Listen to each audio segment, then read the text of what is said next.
बिस्मिल्लाहिर्रहमानिर्रहीम। अस्सलाम वालेकुम स्टूडेंट्स, आज हम मैथमेटिक्स डिस्कस करेंगे और आज का जो टॉपिक है वो आपका 9th क्लास की मैथमेटिक्स में भी है, मैट्रिक में भी है और फर्स्ट ईयर में भी है और छोटी क्लासों में भी है।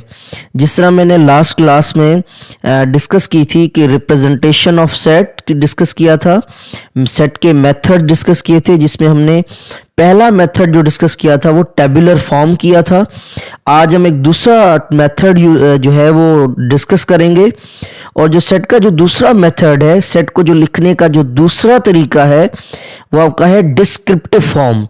अब आप इससे डिस्क्रिप्टिव फॉर्म को दूसरे अल्फाजों में स्टेटमेंट फॉर्म भी कह सकते हैं। कई किताबों में डिस्क्रिप्टिव फॉर्म होता है और कहीं पे स्टेटमेंट फॉर्म भी लिखा होता है। अभी आप पे डिपेंड करता है कि आप इन दोनों में से कौन सा नाम लेते हैं। ठीक है, अगर फर्ज करें आपको कोई कहता है कि आप जो है किसी भी सेट को डिस्क्रिप्टिव फॉर्म में लिखकर दिखाएं, या आपको कोई कहे कि आप इसे स्टेटमेंट फॉर्म में लिखकर दिखाएं, तो आप क्या करेंगे? In this form, in this method, इस मेथड में किसी भी सेट को जब भी डिस्क्रिप्टिव फॉर्म में लिखा जाता है, जब भी स्टेटमेंट फॉर्म में लिखा जाता है, तो हम हमेशा क्या करेंगे? We express the set. हम क्या करेंगे? उस सेट को डिस्कस करेंगे, राइट करेंगे, लिखेंगे। किसमें? इन वर्ड्स। हम किस में लिखेंगे? वर्ड्स में लिखेंगे। या हम आसान अल्फाज में ये भी कह सकते हैं कि किसी भी सेट को अगर हम वर्ड्स में लिखें, या किसी भी सेट को अगर हम सेंटेंस की शक्ल में लिखें, जुमले की शक्ल में लिखें, तो इस तरीके को हम डिस्क्रिप्टिव फॉर्म कहते हैं या हम स्टेटमेंट फॉर्म कहते हैं। तो जब तक इसके एग्जाम्पल नहीं समझेंगे तब तक हमें समझ में नहीं आएगा। लेट्स सपोज इसका जो फर्स्ट एग्जाम्पल है, कह रहा है कि a is equal to 1 2 3 up to 10। अब हमें पता है कि ये वाला जो सेट है, अगर मैं आपसे उर्दू में पूछूं कि ये वाला जो सेट है ये कौन सा सेट है, तो आप कहेंगे ये जो सेट है ये नेचुरल नंबर्स का सेट है। नेचुरल्स का क्यों है?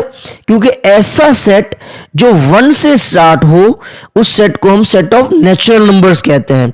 तो अगर मैं आपसे उर्दू में पूछूं तो किसको क्या कहेंगे? तो ये नेचुरल सेट तो है, मगर देखिए नेचुरल सेट तो वो होता है जो 1 से स्टार्ट हो और उसके नंबर्स जो हो वो आगे अनडिफाइन हो, मगर इसमें देखिए 10 तक लिखा हुआ है।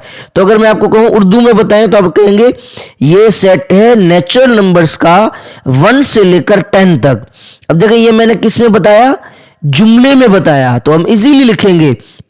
तो किसी भी सेट को हम जुमले में लिखें, हम वर्ड्स में लिखें, तो हम उसे डिस्क्रिप्टिव फॉर्म कहते हैं, जिसकी उर्दू मीनिंग है बयानी तरीका। इस तरीके को हम कहते हैं बयानी तरीका। ठीक है, किसी भी चीज को बयान करे अल्फाजों में या जुमलों में। तो ये सेट कौन सा है? Set of first 10 natural numbers. तो देखें ये हमने जो है वो स्टेटमेंट में से लिख दिया है। और अगर मैं वैसे आपसे पूछूं ये कौन सी फॉर्म लिखी हुई है, तो आपने पीछे पढ़ा है कि जिनको नहीं पता तो आप पीछे वाली वीडियो देखिएगा, आपको टेबुलर फॉर्म समझ में आ जाएगा।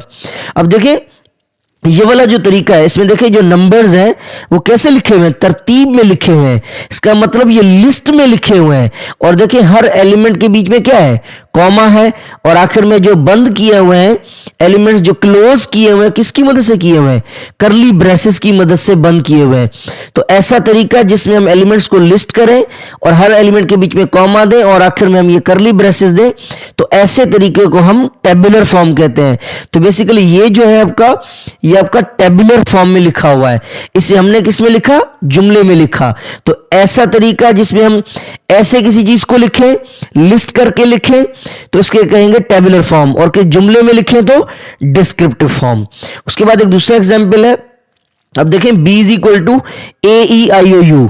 मैं अगर आपसे पूछूं ये कौन सा सेट है, तो आप उर्दू में कहेंगे ये सेट है वॉवेल्स का। इसी बात को आप इंग्लिश में लिख दें, सेट ऑफ वॉवेल्स। ये आपने किस में लिखा? जुमले में लिखा है। और ये किस में बयान है? टेबुलर में, क्योंकि हर एलिमेंट लिस्ट है, हर एलिमेंट के बीच में कॉमा है और एलिमेंट जो है आखिर में ब्रेसेस लगाई हुई हैं। तो ये आपका टेबुलर फॉर्म में, और इसी बात को हमने किस में लिखा है? जुमले में लिखा है। तो ये आपकी कौन सी फॉर्म हो गई? डिस्क्रिप्टिव फॉर्म हो गई, स्टेटमेंट फॉर्म हो गई। अब तीसरा एग्जांपल देखें। मंडे, ट्यूसडे, वेंसडे से लेकर संडे तक। तो ये किसका सेट है? हफ्ते के दिनों का सेट है, या हफ्ते के दिनों के नामों का सेट है। इसी बात को इंग्लिश में लिख दें, set of days of week. ठीक है। उसके बाद एक दूसरा एग्जाम्पल जिसमें अक्सर स्टूडेंट्स को जो है वो कंफ्यूजन होती है। अब इस बात को कैसे हम समझेंगे? देखें, मैंने लिखा है x is equal to Monday, Tuesday और वेंसडे। अब इसी बात को देखें कैसे करेंगे। मंडे, ट्यूसडे, वेंसडे, हम ये कभी भी नहीं कहेंगे कि ये हफ्ते के दिन है। हफ्ते के दिन तो हैं, मगर हफ्ता कैसे होता है? मंडे से लेकर संडे तक, मगर यहां पर तो 3 दिन है।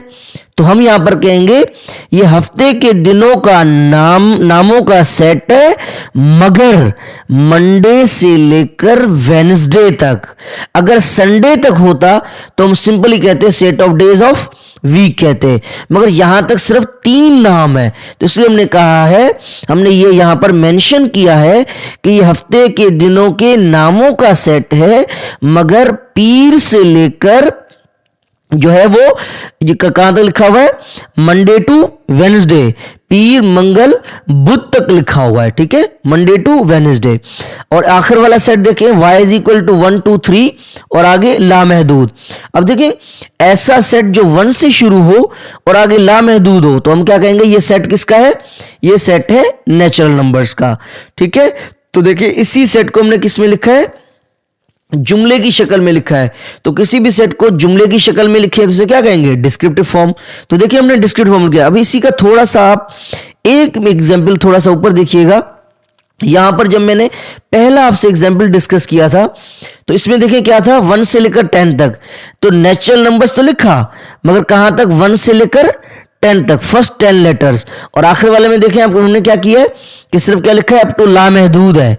इसमें देखिए 1 2 3 और आगे लामहदूद है, तो हमने क्या लिखा है? ये सेट है नेचुरल नंबर्स का। उम्मीद करता हूं कि आज का मेरा ये लेक्चर आप लोगों को बिल्कुल समझ में आया होगा।